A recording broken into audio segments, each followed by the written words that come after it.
Hello everyone, आज हम लोग पढ़ने वाले हैं एनिमल टिश्यूज चैप्टर को वन शॉट में। हम पहले इसको 4 पार्ट्स में डिवाइड करेंगे। Epithelial, connective, muscular and neural. Epithelial tissue को हम फर्दर 2 पार्ट्स में डिवाइड करते हैं, simple and compound. Simple epithelium single layered होता है, कंपाउंड एपिथेलियम मल्टी लेयर्ड होता है। सिंपल एपिथेलियम को हम स्क्वैमस, क्यूबॉइडल एंड कॉलमनार में पढ़ेंगे। स्क्वैमस एपिथेलियम के सेल्स फ्लैट होते हैं, डिफ्यूजन के काम आते हैं। ये walls of blood vessels and air sacs of lungs में पाए जाते हैं।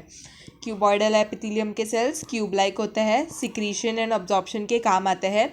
ये ducts of glands, tubular part of nephron और यूरिनरी ट्रैक्ट में पाए जाते हैं। Columnar sales tall and slender होते हैं, सिक्रीशन प्लस अब्जॉर्प्शन के काम आते हैं। स्टमक एंड इंटेस्टाइन में और डाइजेस्टिव ट्रैक्ट में पाए जाते हैं। कॉलमनार सेल्स की एक खासियत है, इनके जो न्यूक्लियस होता है वो बॉटम में होता है, अनलाइक क्यूबॉइडल एंड स्क्वैमस। जो क्यूबॉइडल और कॉलमनार सेल्स होते हैं उन पे जब सीलिया आ जाता है तब हम उन्हें सीलिएटेड एपिथेलियम कहते हैं।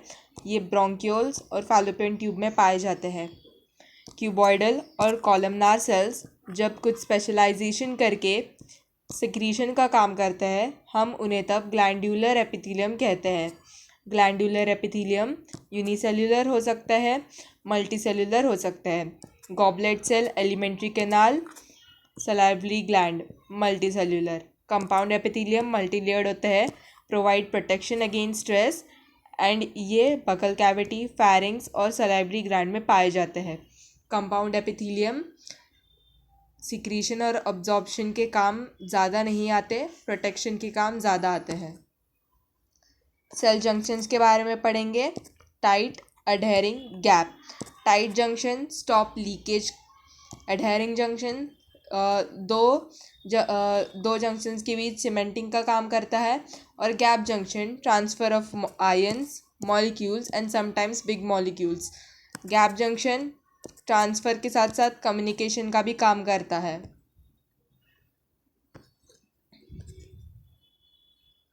अब हम पढ़ेंगे कनेक्टिव टिश्यू के बारे में। Connective tissue most abundant and widely distributed in body होते हैं। ये लाइंस इंपॉर्टेंट है। ब्लड के अलावा सारे ही connective tissue fibre, collagen and elastin secrete करते हैं। ये स्ट्रेंथ, इलास्टिसिटी एंड फ्लेक्सिबिलिटी के काम आते हैं। कनेक्टिव टिश्यू को हम 3 पार्ट्स में डिवाइड करते हैं, loose connective tissue, dense connective tissue and specialised connective tissue. Loose connective tissue areolar और adipose.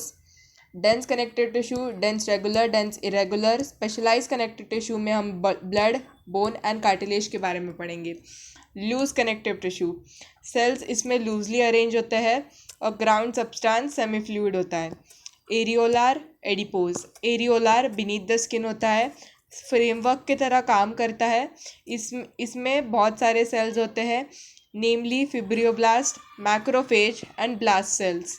Adipose beneath the skin होता है।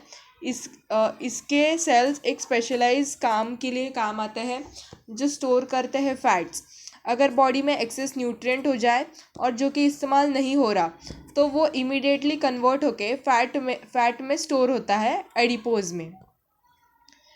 Dense connective tissue dense regular, dense irregular. Dense regular collagen fibres यहाँ पे present होते हैं, एक parallel रो में present होते हैं। यहाँ पे सब कुछ ऐसे रेगुलर एंड क्लीन मैनर में होता है। ये टेंडन्स और लिगामेंट्स में प्रेजेंट होते हैं।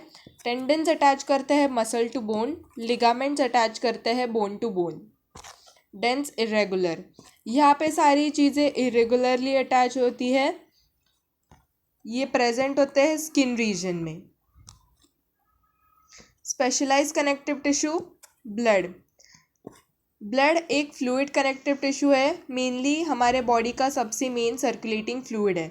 इसमें प्लाज्मा, WBC, RBC, प्लेटलेट्स जैसी चीज़ें मौजूद है। ये हेल्प करता है ट्रांसपोर्ट ऑफ वेरियस सब्सटेंसेस में। बोन ग्राउंड सब्सटेंस जो बोन का होता है वो हार्ड एंड नॉन प्लाएबल होता है।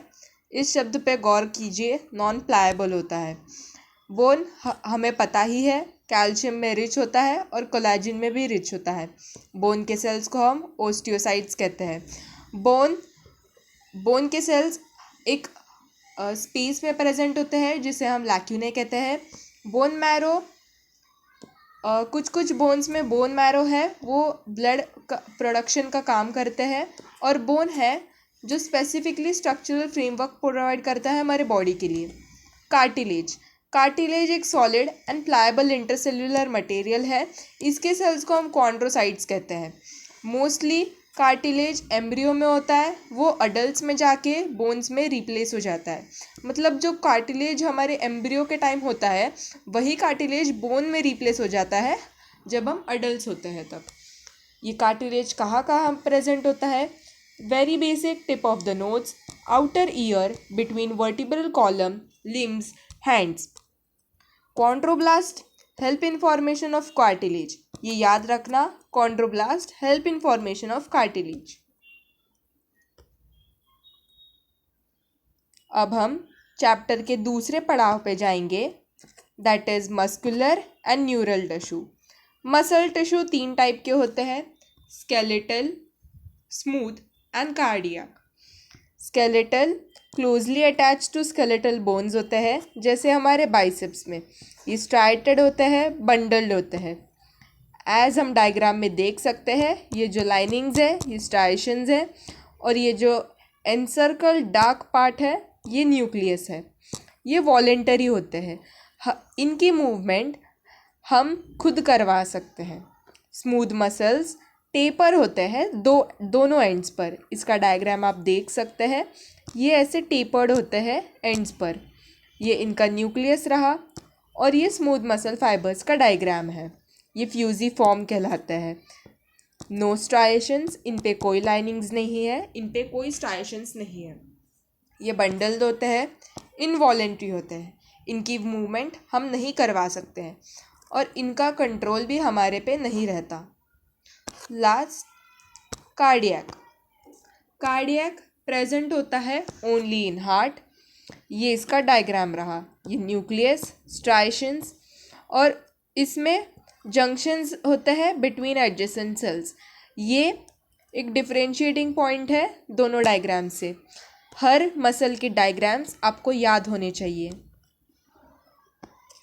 न्यूरल टिश्यू, न्यूरल टिश्यू में आपको एनसीईआरटी का डायग्राम याद करना है, और neuralgia makeup more than 1/2 of the volume of the neural tissue. ये एक वेरी इंपॉर्टेंट लाइन है एनसीईआरटी की। दैट्स इट फॉर टुडे, मिलते हैं अगले लेक्चर में। Thank you so much, subscribe for more.